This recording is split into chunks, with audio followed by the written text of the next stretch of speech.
ज्या दिवशी या मस्साजोग गावातून देशमुख कुटुंबाकडून हाक येईल त्या दिवशी तुम्हाला राज्यात चाक सुद्धा फिरलेला दिसणार नाही.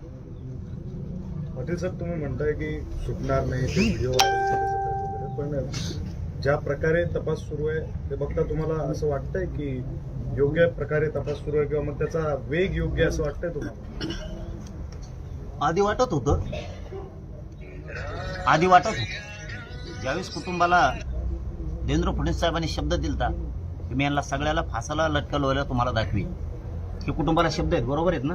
हे कुटुंबाला शब्द आहेत. आम्हालाच कुटुंबांनी त्यावेळेस सांगितलं.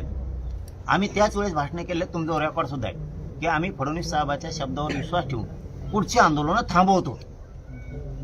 कारण राज्यात पूर्ण राज्य त्यावेळेस खूप उठाव करणार होतं, खूप सगळ्यात रोष होता.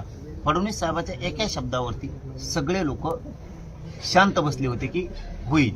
पण आता वर्ष झालं तरी झालं नाही. याचा अर्थ तपास यंत्रणेवरती त्याचं ऐकून सरकार दबाव तर आणत नाहीये ना.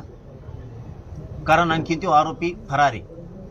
जो तो फरार आरोपी गोंधळे का गोंधळे कोण आहे काय ना ते ते बिगर बापाचं कुठे गेले हे बघितलं पाहिजे सरकारनं लवकर. कारण इतकी क्रूर हत्या करणारे बाहेर फिरतेच कसं काय, आणि याला लपून ठेवलंय, हे कुठे गेलं नाही. कारण काल जे मी आपल्या चॅनलच्या माध्यमातून फोटो बघितले ना, तेव्हापासून मग आता टांगड्यात गळाल्या. पुन्हा आम्ही कसं तरी थोडं थोडं कुटुंबाला विसरायचं सांगतो, धीर धरा म्हणून सांगतो. पुन्हा पुन्हा पुन्हा पुन्हा वेगळे वेगळे फोटो येतात आणि ती इतकी क्रूर हत्या घडून आणली संतोष भैयाची. तो आरोपी फरार कसं काय? महाराष्ट्रात यंत्रणा आहे का काय?